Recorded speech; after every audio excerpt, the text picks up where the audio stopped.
عرفان شکستارات و خشکی بحق کے خواجہ عثمان ہارون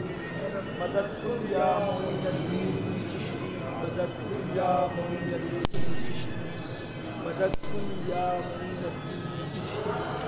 بڑی الصلاۃ والسلام علیک یا رسول اللہ الصلاۃ والسلام علیک یا رسول اللہ الصلاۃ والسلام علیک یا نبی اللہ الصلاۃ والسلام علیک یا نبی اللہ الصلاۃ والسلام علیک یا حبیب اللہ الصلاۃ والسلام علیک یا حبیب اللہ وعلی آلک واصحابک یا نور اللہ وعلی آلک وصحبک یا نور اللہ صلی اللہ تعالی علیہ وسلم صلی اللہ علیہ وسلم۔ یہ ہماری اور آپ کی مشترکہ خوش نصیبی ہے کہ ہم سب لوگ عطائے رسول ہند الولی معین ملت والدین قطب المشائخ سرکار غریب نواز رضی اللہ تعالیٰ عنہ کے آستانے پر حاضر اور ہر ایک کی تمنا یہی ہے، سب کی آرزو یہی ہے کہ ہم جتنی مرادیں اور تمنائیں لے کر آئے ہیں ہم سب کی تمنائیں اور مرادیں پوری ہو جائیں۔ سب کی تمنا یہی ہے، دور دور سے لوگ ایک ہی آس لے کر کے آئے ہیں کہ ہم جو مراد لے کر آئے وہ ہماری مراد پوری ہو جائے۔ یاد رکھیے کہ اللہ تبارک و تعالیٰ کا فرمان ہے ان رحمت اللہ قریب من المحسنین، کہ بے شک اللہ کی رحمتیں اس کے ولیوں کے قریب ہے، محسنین سے قریب ہے۔ یعنی ہم اور جگہ پر ہوں تو ہم رحمت کو تلاش کرتے ہیں، لیکن جب ولیوں کے آستانے پر آ جائیں تو پھر رحمت ہمیں تلاش ہے، اور وہ بھی ہند الولی سرکار غریب نواز۔ اولیاء کی کائنات میں غریب نواز کا مرتبہ یہ ہے،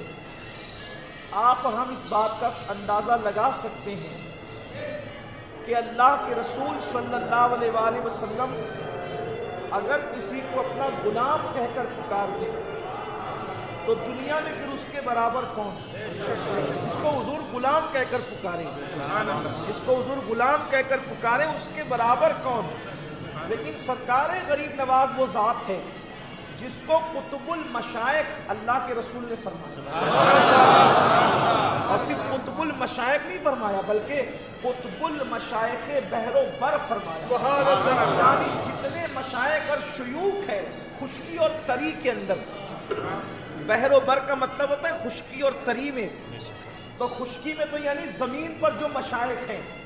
اور جو سمندر میں اور دریاؤں میں جو مشائخ ہیں، ان تمام مشائخ کا اگر کوئی قطب ہے تو وہ سرکار غریب نواز کی۔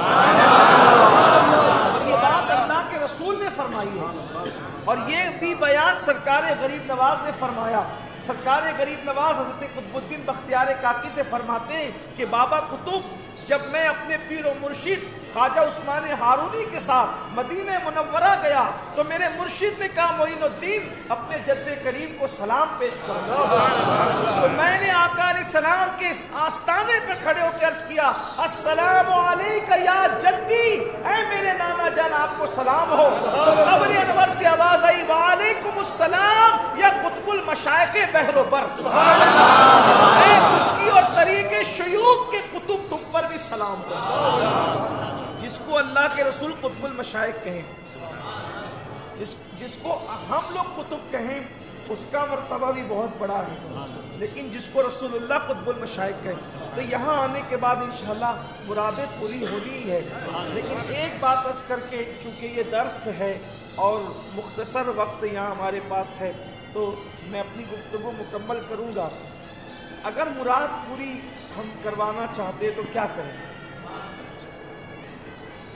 ہم لوگ ادھر ادھر گھومتے پھرتے رہتے ہیں، ادھر تماشائی بن گئے ادھر تماشائی بن گئے۔ بہت سارے لوگوں کا حال تو یہ ہے کہ غریب نواز کے یہاں آ کر اتنی بڑی بارگاہ میں آ کر بھی